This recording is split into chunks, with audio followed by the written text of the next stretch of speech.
Hello and welcome back. In this video I'm going to talk to you about reading food labels. On this slide you can see two different food labels. You can see the original food label and the new food label. You'll see both of these in the supermarket. The new food label is the latest one that's been incorporated.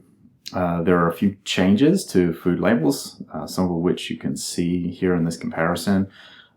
First of all, if you take a look at serving sizes, you'll see now that serving sizes are bolded. They're also much more in keeping with actual servings that a person might eat. Calories have also been bolded and made larger, so it's easier for you to identify the calories in each serving.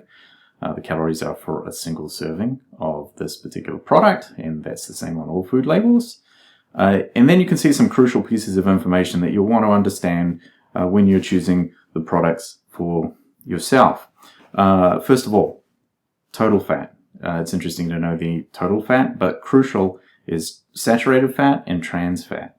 Saturated fat should be kept below 10% of your total daily calories.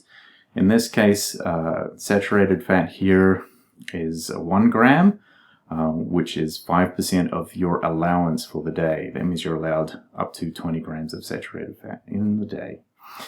Total carbohydrate here, that's another important one. Sodium, important, 160 milligrams in this particular food label. Dietary fiber, total sugars, and of particular importance is added sugars. You can see here on this product, it contains 10 grams of added sugars, which is 20% of your daily daily allowance of added sugars. And at the bottom you can see some nutrients. Those nutrients are not always required to be put there. Not all of the nutrients are required to be placed on a food label. Food labels are always designed for a 2,000 kilocalorie a day diet. Athletes, for example, would require much higher kilocalorie intakes than 2,000 kilocalories a day, and some people might require slightly lower kilocalorie intakes every day.